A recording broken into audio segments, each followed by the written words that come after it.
यो दिन आधी जति भएपछि अनि बल्ल राइजरको स्ल्याब हुन्छ।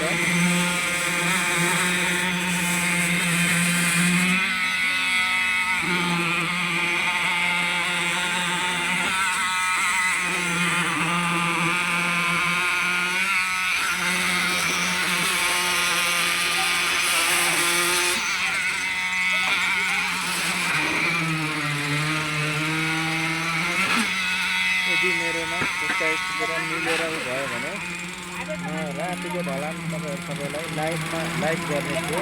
रातभरि बिहान जति बजीसम्म लाग्यो पनि पुरै नाइट लाइभमा हजुरहरूलाई जानकारी गराउने थियो, लाइभमा गराउने थियो।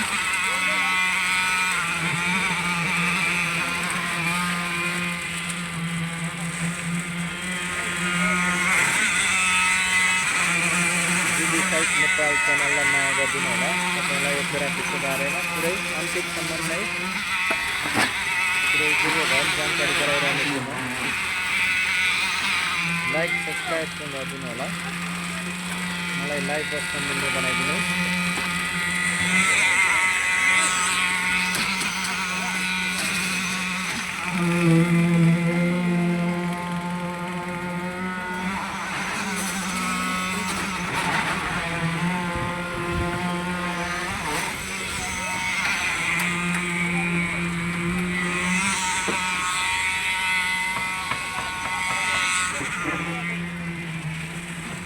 हाम्रो यहाँ काम गर्ने भन्दा हेर्ने अझै बढी छौँ हामी जस्तो लागिरहेको छ।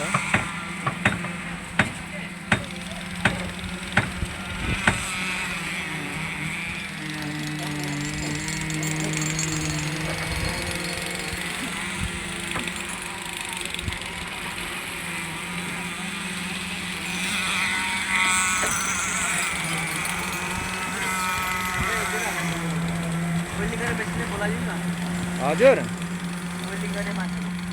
वेल्डिङ गर्ने मान्छेलाई वेल्डिङ गर्ने मान्छे अहिले चाहिने हो। अहिले उज्यालोमा यो गाडी सिद्धेपछि हाम्रो खाली रहन्छ होइन। ल यो गाडी सिद्धेपछि खाली रहन्छ। म अर्को हाम्रोमा त अहिले आज आएको छैन, भोलिबाट आउँछ।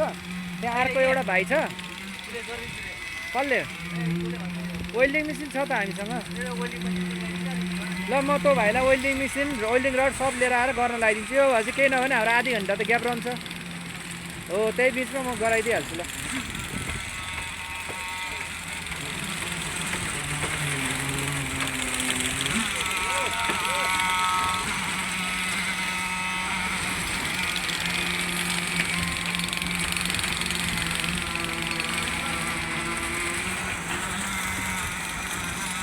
यहाँ चाहिँ हाम्रो पम्प यो बुम चलाउने अपरेटर हुनुहुन्छ।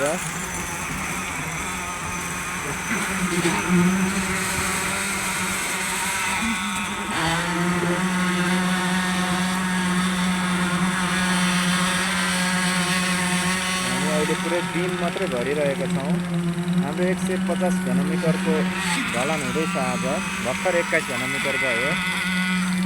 यो हिसाबले राति 12, 1, 2 बजीसम्म पनि लाग्न सक्छ। तर हामी सिद्ध्याएर खेल्नेछौँ। 21 गाडी बराबरको ढलानमा बल्ल 3 गाडी आएको छ। 3 गाडी दिनमा हालिएको छ। अब यो दिन गरेपछि बल्ल हाम्रो राइजरको ढलान सुरु हुनेछ। राइजरको स्ल्याबमा 150 घनमिटर बराबरको ढलान हुँदैछ आज।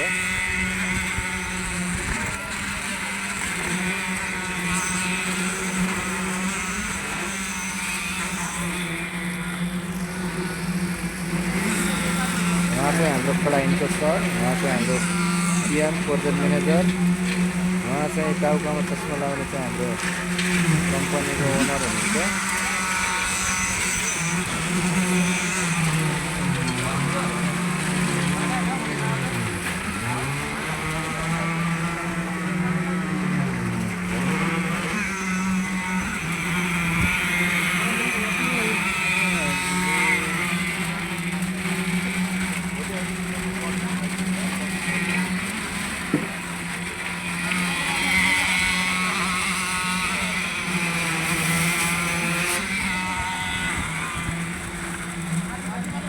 अहिले यो दिन भरेपछि माथिबाट अनि स्ल्याबको हुन्छ। दिन भरिँदैछ पहिला।